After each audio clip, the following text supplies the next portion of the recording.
Même ça. Non, c'est terminé. Non, s'il vous plaît, c'est fini.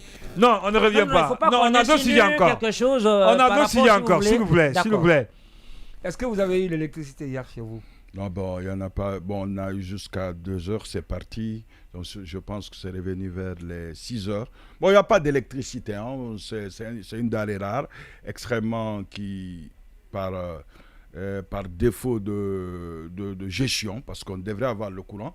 Tous les autres pays, quand ils l'ont eu. Parce que même 17h jusqu'au matin qu'on nous donnait maintenant, ça, c'est fini. Hein. C'est ce qu'il faut compter. Mais ce qui est important aujourd'hui, c'est l'esprit du peuple de Guinée, de ne pas accepter de rester sans le courant. Ça, c'est très important.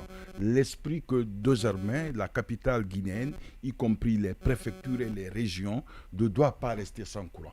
Imaginez simplement que le courant à Kaloum.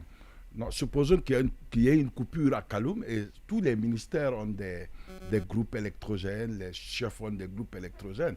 Pourquoi peuvent-ils rester sous la lumière alors que le peuple, lui, qui paye les impôts, qui les permet d'être payés, n'est pas sous la bannière de l'électricité? C'est extrêmement incompréhensible. Ça, ce sont les droits les droits de dernière génération, les droits sociaux. Aujourd'hui, on ne doit plus penser à l'électricité, à l'Internet. Mais aujourd'hui, on est à ce stade-là. Espérons qu'ils vont pouvoir, et peut-être ce que j'ai appris, qu'il y aura un bateau qui va venir, je ne sais pas si c'est officiel. Si le bateau vient, nous, on ne sait pas à quel prix ils vont donner le courant. Quel que soit, si tout l'argent de la République de Guinée doit être utilisé pour donner le courant, non qu'à donner le courant. Peu importe les justifications, puisque les barrages, les premières justifications faites par l'ancien président de la République, notamment M. Alpha Condé, ces justifications étaient totalement erronées. Il avait promis que ces barrages auraient donné le courant à la République de Guinée et on aurait revendu le surplus à d'autres pays. On comprend que ce n'était pas, pendant qu'il était là, ce n'était pas ces barrages qui donnaient le courant, c'est plutôt le bateau et le bricolage des centrales thermiques qui donnaient le courant. Et aujourd'hui, le CNRD n'a qu'à faire la même chose puisque c'est un gouvernement de mission, c'est un gouvernement qui, quand il va essayer de donner le pouvoir à un civil, ce dernier va essayer de voir quel type de barrage, parce qu'il y a les barrages, il y a le prix des barrages, mais on n'a pas le courant. Parce que si vous regardez, ces barrages ont coûté très cher à la République de Guinée. Cet argent utilisé dans d'autres pays aurait pu donner le courant et faire ce qu'Alpha Condé a promis d'en vendre à d'autres. Mais aujourd'hui, ça a été de l'argent détourné et on ne va plus savoir pourquoi on n'a pas le courant et dire que c'est Alpha Condé qui est responsable. Non, c'est le CNRD actuellement qui est responsable. Le fait que les Guinéens n'ont pas de courant, ils n'ont qu'à faire l'effort, ils n'ont qu'à donner le groupe à chaque Guinéen, un Guinéen, un groupe électrogène. En tout cas, il faut avoir le courant. Ça, c'est important. On ne peut pas rester sans courant puisque c'est vraiment le 21e siècle. Il faut dire au moins chaque foyer. Non, c'est pas parce qu'on peut rester seul dans sa chambre. C'est pourquoi on dit, en tout cas, il faut chaque foyer, effectivement, ceux qui vivent dans la rue, on va les donner aussi un électrogène. Ceux qui dorment à Madina, il faut les donner un groupe. Donc, c'est pas 7 millions, c'est pas beaucoup. Ça n'atteint pas 6 000 milliards. C'est le prix des élections. Donc, ça veut dire, si on prend 6 000 milliards, chaque Guinéen aura... Comment l'alimenter? Oui, ben en fait, avec tout ce... Est-ce que le même CNRD va donner le prix du calva aux gens tous les Après jours? tout, je voulais simplement...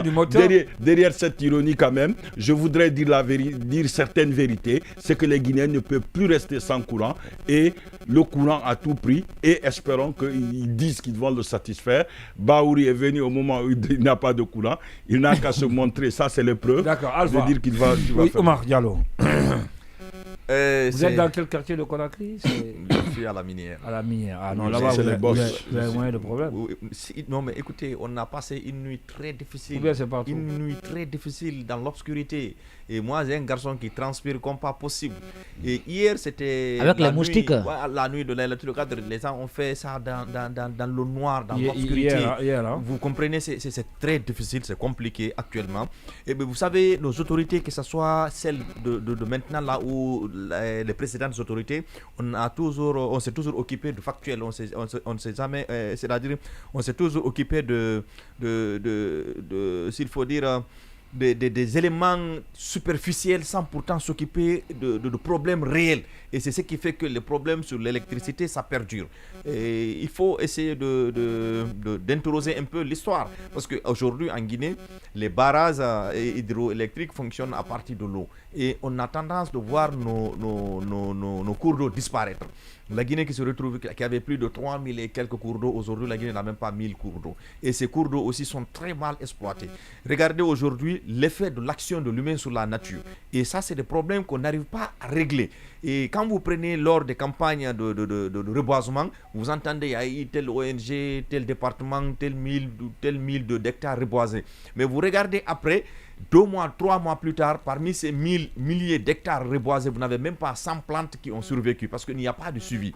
Et il faut d'abord travailler sur un certain nombre de paramètres pour pouvoir régler le problème de façon, s'il faut dire, de façon structurelle.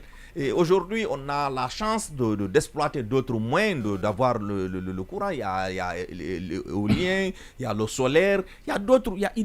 Les mécanismes n'en manquent pas. Et si les ressources sont là, pourquoi ne pas débloquer ces ressources-là pour avoir une gestion rationnelle de ces ressources pour qu'enfin qu'on puisse avoir le courant? Vous partez dans les camps militaires, il n'y a pas de courant. Vous partez dans les hôpitaux, il n'y a pas de courant. Vous partez partout, il n'y a pas de courant. Et aujourd'hui, si les femmes avaient la capacité par le passé de préparer une sauce pour qu'elles puissent faire 2 jours, 3 jours dans le frigo, aujourd'hui, ce n'est plus possible. Vous comprenez? Et ça ne peut pas continuer. Mais Diallo disait que les Guinéens sont exigeants aujourd'hui pour avoir le courant. Mais à l'impossible, il n'est tenu. En face, il n'y a pas grand-chose. Les autorités sont conscientes que la population a besoin de courant et que le besoin se fait sentir. Mais qu'est-ce qu'il faut? C'est parce qu'en amont, il n'y a pas un travail sérieux qu'il faut faire. Si on se remet sur les barrages hydroélectriques, on se dit, ok, comme nos barrages sont saisonnières, et à telle période, au moment de mars, avril, mai, vu que les cours d'eau sont à tel niveau, quelle est la solution palliative à cette situation? Est-ce qu'il faut en ce moment utiliser des relais pour ceci et pour cela? Il y a des techniciens qui doivent y réfléchir là-dessus. Mais on ne peut pas continuer dans cette situation où le monde a atteint un certain niveau, où la Guinée, on ne peut pas parler d'Internet, la Guinée, on ne peut pas parler d'infrastructure, la Guinée, on ne peut pas parler de courant. Mais c'est la moindre des choses. Et ce qu'il faut rappeler, M. Ndoye, c'est qu'il y a une corrélation aujourd'hui entre le courant et l'eau. S'il y a le courant, il y a l'eau. S'il n'y a pas de courant, il n'y a pas d'eau. Et c'est très compliqué. On peut peut-être vivre sans le courant, mais on ne peut pas vivre sans l'eau.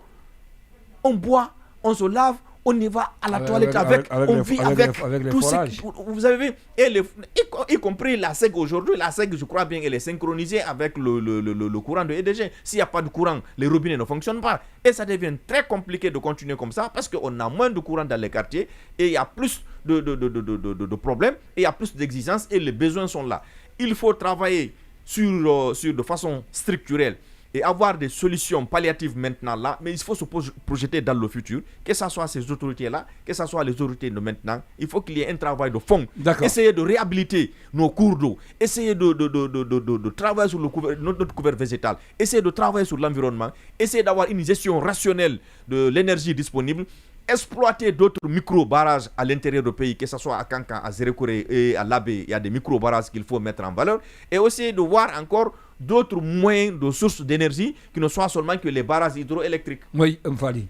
Oui, sur la question, je crois que c'est un véritable recul, parce qu'on se rappelle encore les mêmes slogans de 1998-99. TEFA. Oui, TEFA, TESIGA. Donc aujourd'hui, pratiquement... Avant, il y a longtemps, on n'entendait pas ça. Oui, il y a très longtemps, mais je pense que ça a repris encore dans les quartiers, c'est très malheureux. Et ce qui est d'ailleurs qui est incompréhensible dans ça, les citoyens continuent encore à payer les factures. Ils n'ont pas d'électricité, hein. Ils n'ont pas d'électricité, mais à la fin de chaque mois, on vient de les tendre des factures. Et des factures, je crois que ça fait maintenant 2 ou 3 mois comme ça. Chaque mois, ça augmente. Chaque mois. Donc, ce sont des factures salées à la fin de chaque mois qu'on vous donne. Vous payez. 2 mois, chaque 2 mois. Voilà, vous payez, mais vous n'avez pas d'électricité. On ne comprend pas. Et il n'y a pas d'explication claire venant de l'État qui tient la route. Parce que les communiqués que nous voyons sur les réseaux sociaux, je crois que ce sont généralement des arguments qui ne tiennent pas aussi la route. Donc il faut un véritable travail de fond. un travail de fond. Monsieur Baouri a déjà conféré, si vous voulez, avec les techniciens de EDG. Il faut tenir un langage de vérité au peuple. On ne peut pas continuer toujours à amadouer le peuple. C'est-à-dire que si ce sont les bougies qui doivent encore revenir, qu'on essaie de sensibiliser les Guinéens à comment utiliser désormais les bougies. Parce qu'à un moment, oui, mais c'était ça. Ou bien Karassi. Mais on ne va pas accepter cette sensibilisation-là. Non, mais comment on ne va pas accepter? Moi, c'est impossible au XXIe siècle. C'est que je n'accepte pas dans ça. C'est lorsque vous payez, c'est-à-dire qu'avec cette crise, aujourd'hui qui secoue tous les Guinéens, vous trouvez difficilement à manger, vous prenez de l'argent pour de l'électricité, vous payez ça, mais vous n'avez pas de l'électricité. C'est une injustice que l'État même est en train de causer. D'accord. Et ça se fait. Alors, aussi, on est vraiment pris par le temps, Fally, il ne nous reste que 4 minutes. Je finis très rapidement. Oui, rapidement. Non, maintenant, nous sommes dans les recommandations. Il faut faire un travail de fond. Oui. Aujourd'hui, je crois que si l'État n'est pas à même de fournir cette denrée... Il nous laisse un sujet, on n'a que 5 minutes. Oui, si l'État n'est pas à même de donner l'électricité, aujourd'hui on le sait, parce qu'on ne va pas dire que c'est une période d'étiage. Cet argument ne va pas tenir vraiment la route. Aujourd'hui, M. Baouri a dit que bientôt le bateau allait arriver, mais le bateau arrive quand? Et quand le bateau va arriver, comment est-ce que ça va se passer? Combien de milliards? Je crois qu'il y a eu des fonds quand même qui sont sortis à cet effet, qui ont été gérés, si vous voulez, dans l'opacité. Le peuple a le droit de savoir dans tout cela. Le peuple a le droit de savoir. En place un une mot stratégie sur le gouvernement.